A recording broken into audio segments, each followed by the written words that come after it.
Everyone, Dave Shinsky at Baseball Rebellion here. I'm going to do my breakdown on Madison Bumgarner. He's been a dominant force for the Giants.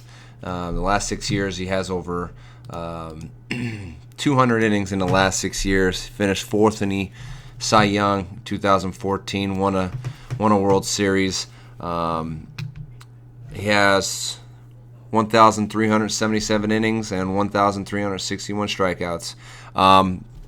I think he is a very impressive pitcher because he also only has 320 walks, and he's a career under 3 ERA.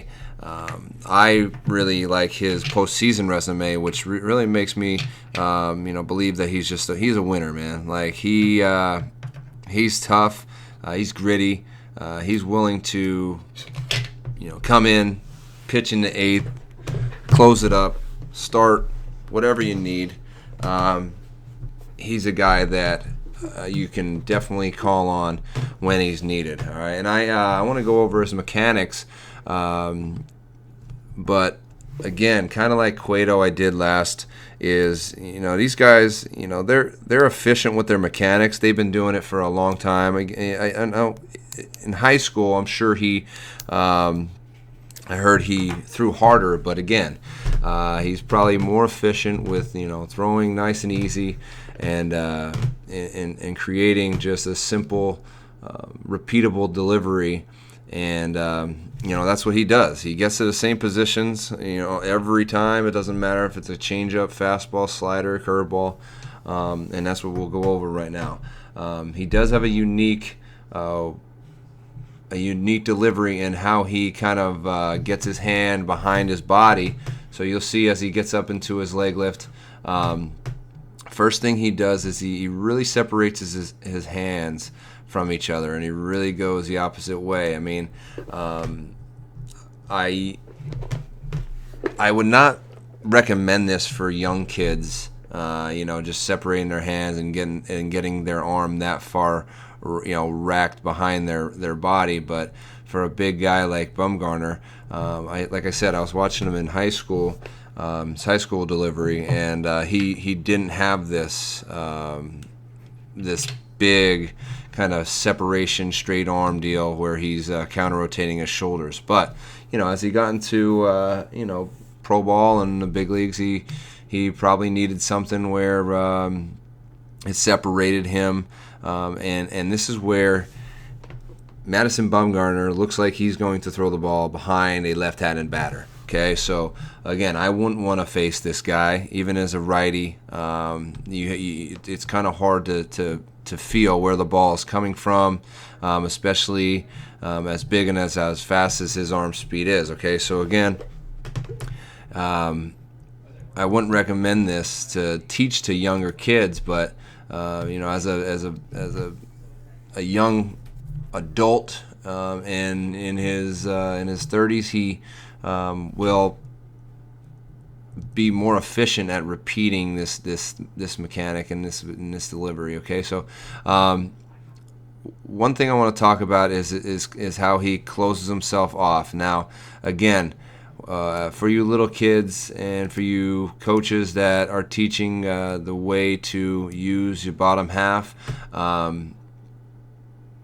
I want to stay away from basically using, again, more of the quad here, and getting his knee going towards first base.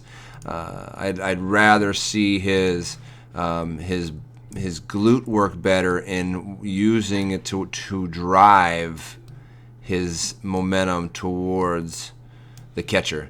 He kind of goes towards, again, the opposite batter's box of this righty, and what it does, it just closes him off at foot strike. So at foot strike, he's just a little bit closed off, as you can see, of his front foot here, when I would like him to be heel to heel at this point in his position. Okay, so but one thing I do really like is his position of his arm at foot strike, his chest getting up into that posture change, as I like to call it. But again, he's about, I would say the size of his foot off of where I would like my kids to be heel to heel wise. But again, it's like he's throwing the ball into the left-handed batter's box, and I believe that's just why he is so dominant in both lefties and righties, because his deception is caused by where that ball comes from behind his body to behind his head to on you right away. And again, this is only a 91 mile an hour fastball, but he is so deceptive through his throw, and he is connected. I would say he is pretty close to being where I want him to be with his external rotation. Now, it is outside of his body just a little bit, but again, he's a big, strong guy, and I think he's efficient with the way he's using his unique mechanics through the throw. He does stay connected here, which is hard to do with guys I usually see with that big counter rotation and that horizontal rotation, but he does stay connected all the way through. The ball's out of his hand, stays connected, and then comes up nice.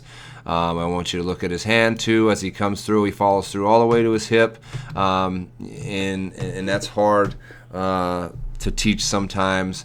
But that in all aspect is how a lot of guys throw the ball hard, easy, if that makes sense. I call it easy cheese. So again, great job on his part of just learning how to create and repeat his pitches over and over again, from fastball to slider to changeup to curveball, and then be able to hold guys on. So what I'm going to do is switch over to the split screen and show you how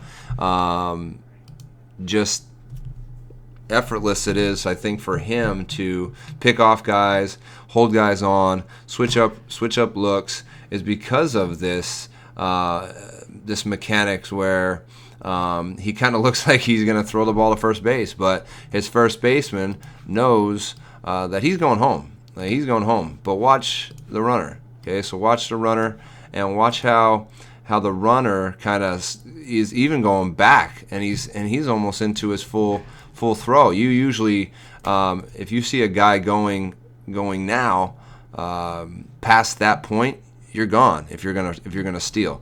But you see that runner kind of get back, and then as he breaks his hands and he's almost in foot strike, then the runner starts to get another gather step or two, and that's what I think makes him so hard to steal on. And again, looks like he's going to throw the ball to first base, and then as a hitter, looks like he's going to throw the ball